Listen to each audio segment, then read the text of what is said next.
Hello, everybody. I'm Corbin. I am an environment artist studying to break into the industry, and I'm joined today by my friend David. Hello, I'm David. I'm an environment artist. I've been in the games industry about 17 years, and my past work history, I worked at Traveller's Tales, then Bizarre Creations, and I worked for 12 years at Rockstar Games as an environment artist. And I'm here to have a look at Corb's lovely looking little scene here. Right, yeah. Very graciously taking a look at some of my art to give me some feedback on it and tell me what he thinks. Yeah. I was actually wondering, for the audience and also a bit for me, I know that your main area of expertise is landscapes, am I right? That's right. Yeah, but would you say you have a pretty general mastery of environment art, broadly speaking?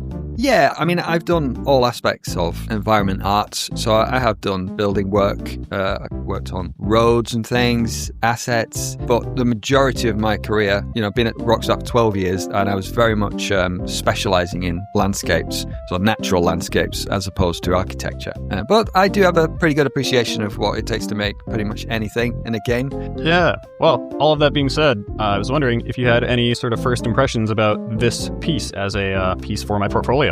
Yeah, I think this is a really interesting subject you've picked, Corb, because I was imagining, an actual landscape when you were mentioning your latest piece. And I think this is a really clever piece that you've put together because it's both a landscape and it's also a portfolio piece for assets. And so, yeah, I think it looks lovely. It looks really nice. Yeah, I appreciate that. Regarding the fidelity of it as well, because this is just one of those things where, you can beat yourself up about it forever, but I really just wonder, do you think for somebody that's trying to break into the industry that this looks good enough, right? That, in like the most blunt way of putting it. Yeah, how long is a piece of string, isn't it? How is it good enough? I mean, I think it looks great. Well, at some point I want to see the wireframe. Yeah, because I mean, I think you've probably added more detail than you needed to, because in a game, you'd never get close to that rock that you just took me up to there. So there's lots of interesting stuff in there. But it looks like a model. I don't want to make it sound like it doesn't look real, but it looks like a model of something that was real. You know what I mean? Right. It looks like a real model. Yeah, exactly. Because it's a subtle difference. In another context, that would sound like a criticism. But in this context, if I said all that right, that's what I mean. Yeah, no, I understand. And actually, we could even open up the sorts of references that I used. But I was basically looking at model train sets.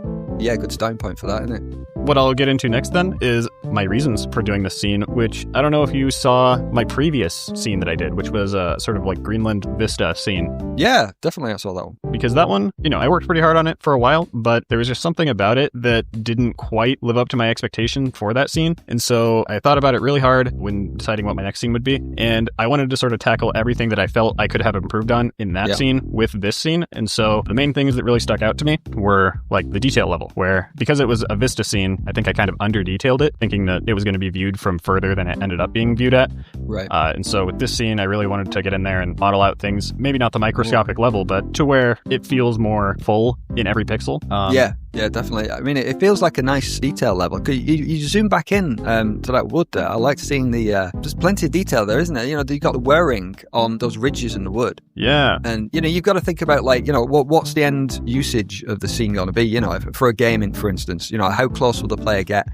Apportion your detail level accordingly. And, you've got plenty of detail there going on. And it's not too pristine. Wear is really important for selling the scene and making it look believable. Yeah, for sure. And then the other main things that I really wanted to tackle, because it's sort of one of my weaknesses, not that I would ever say that out loud to people that might want to recruit me, but I'm always working on lighting, and so I thought this was a good opportunity to work on lighting just because, in a museum setting, there are spotlights. It is a place in the real world where there's actually curated lighting, and so it seemed like that would be a good challenge to tackle. Yeah, I think that the lighting's working really well, because one thing that struck me was you've got the ambient lighting going on in there, the play of the light on the ceiling inside the little enclosure, and then on that far left that you see the silhouette of the wooden detailing is casting those lovely interesting shadows on that left wall. So the light play in there is really nice. Yeah, thank you. But just to go back to what you mentioned actually about weaknesses and stuff, employers or prospective employers will probably ask you that as well. I've been asked that loads, like, what's your weakness? And you have to come up with some answer where you're not shooting yourself in the foot but sounds plausible as well. Yeah, I mean the classic is I care too much. There's things like that, right? Yeah, I'm too dedicated. Yeah. Yeah. But yeah, so there's that. Yeah. Let's see, what are some of the other things? Novelty. I feel like I wanted to tackle something that was using materials and a sort of subject that I feel is rare when browsing ArtStation, something that might catch people's attention. I think you've got that. Yeah, it's a nicely unusual setup and scene. Yeah. One of the main things, which, is great that you're here, is tackling landscapes, because something that I notice in games all the time is that they are not afraid to use just an incredible number of materials. They're all painted over the landscape, whereas, maybe it's just because at an amateur level, you always have optimization on the mind and you want to show people how few materials you can get away with in decorating a scene. But ultimately, the ground is made of more than just dirt, grass, and like sticks. I wanted to explore more vertex painting, but more specifically with like height blending than I had done previously, which you can even kind of see on the buildings and things where like the grass blends up into the building. You have the plaster on top of the bricks and all that kind of stuff. Yeah. I mean, high-base blending is great, isn't it? I really love that. It's a great technology that we have nowadays. Oh, yeah. And I guess one other consideration was just because most of my portfolio is full of kind of contemporary scenes, I wanted to sort of branch out and try some different types of scenes, but still in something that would fit into my portfolio. And, I guess like the three major genres of video game are you got sci-fi, apocalypse, and medieval. And so this kind of... yeah, the trio, the Holy Trinity. Good.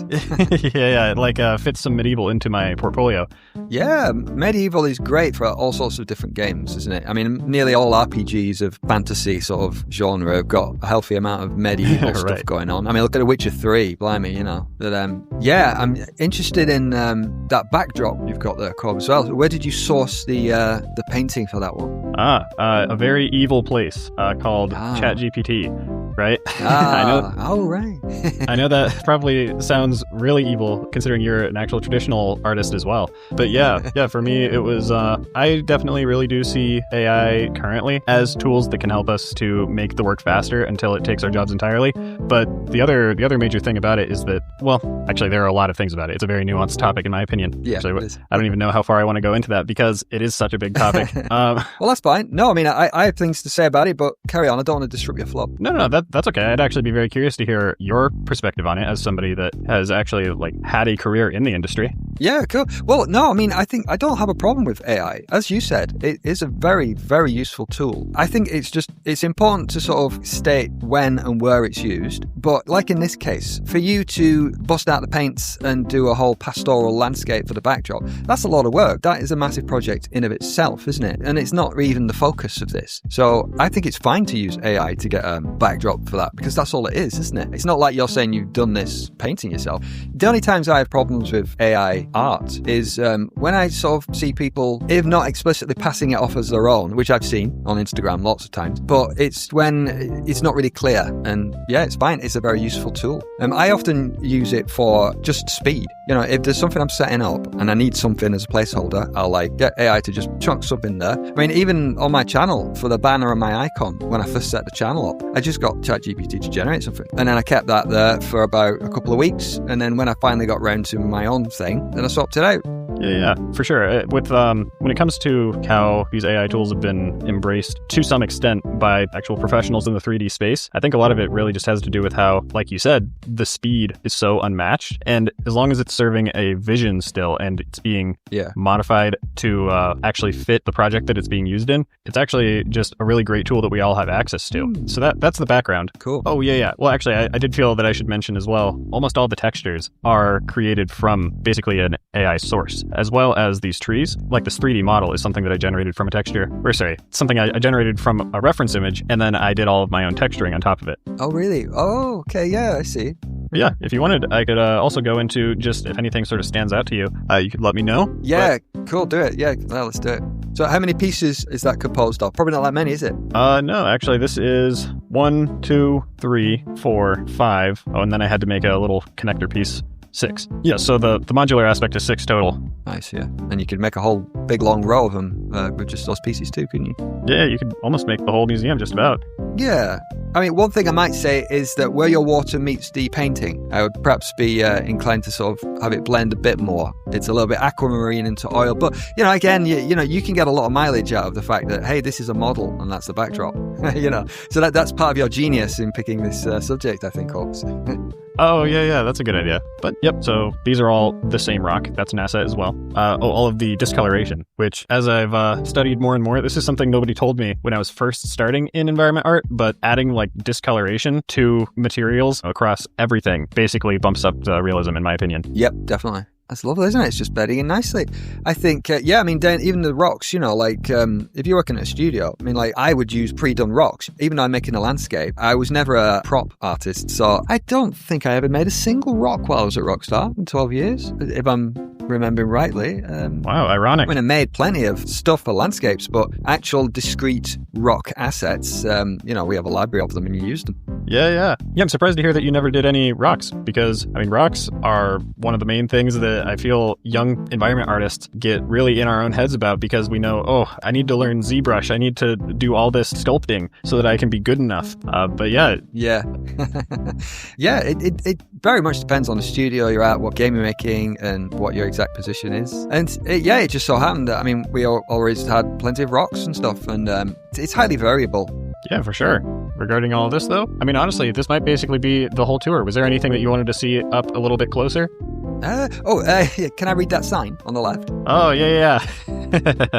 See, this is the sort of thing I like to read in a game. I'll be up against that reading it and like, oh, look at this here. Yeah.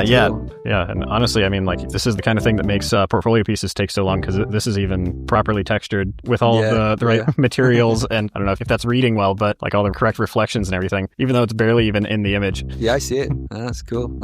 I mean, it's a really nice scene, Cobb. But I mean, this is the sort of stuff I like to have a lot of fun with. And especially when it's like this, it's your own piece. You can do what you want, can't you? When you're in a studio, you can be very limited in what fun you can have sometimes, depending on how much freedom you're given. I always tried to squeeze out every little bit of extra fun I could from whatever I was working with. Yeah, I bet you have hidden a number of Easter eggs across a number of games that we've all enjoyed. Well, I tried my best. You ever write your name underwater where nobody will ever be able to see it and things like that?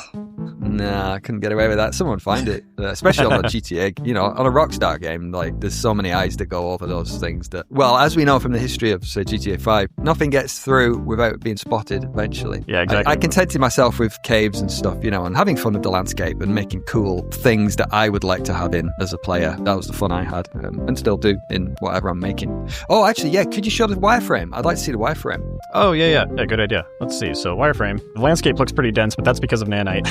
Yeah. Well, wireframe can be even deceiving nowadays, can't it, when you've got dynamic tessellation and stuff. But it was mainly for the architecture and the wooden beams and stuff. Yeah, actually, surprisingly, the roof pieces, the wireframe still seems pretty low because of all the displacement that's going on with making the tiles look actually 3D. Yeah, there's not much there, is there? This was very tedious. I don't want to do this again. Yeah, you want to make that and keep it as an asset and then never need to make it again. Yeah. That's cool. Yeah, definitely. And actually, because, you mentioned wanting to see it in Blender and everything, here's more realistically what the actual wireframe looks like. Yeah, nice. Yeah, excellent. So it's just enough to be able to vertex blend and everything, or vertex paint, but not much beyond that. Yeah, you've got to get that balance, haven't you, between your geometry and having enough so that you can support vertex blending and stuff as well. Yeah. All good. That's lovely to see. And you, of course, you do use Blender. Yeah, Blender's great, isn't it? Yeah, it's very free, which is the best thing about it. Yeah, I know. Very free. Yeah, and it's easy, isn't it? So, yeah. I mean, I remember I learnt on a student edition of Maya.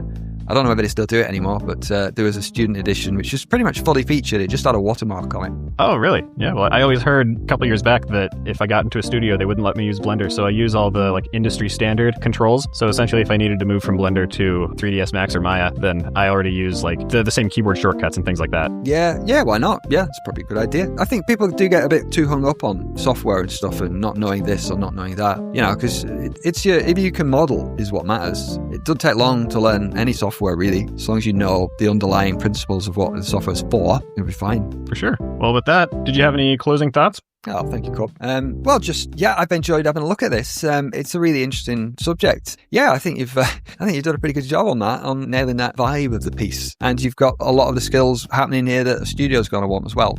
Efficient workflow, I'd say. So yeah, well done, Cobb. I like it. It's good. You've got the job. I appreciate that. Yeah. Thank you. It sounds like you're trying to get me hired, which is very appreciated. Yeah. Well, yeah, that'd be good. And regarding getting people hired, we could get you some more viewers and subscribers to Game World Art. Oh, yeah, forgot about that, didn't I? Yeah, my channel on YouTube is Game World Art. So you can find lots of videos of me generally playing games, enjoying the environments, and I kind of sneak in a little bit of day-to-day stuff about working in the industry. But it's generally just enjoying playing games, really. I'm all for the environments. And increasingly, I've been doing little paintings as well. Yeah, non-violent even, surprisingly. Yeah. For somebody that worked at Rockstar. Yeah. Well, I like to try and keep it ambient, relaxing, and non-violent. My Last of Us 2 gameplay is challenging that lately. So I'm doing my best.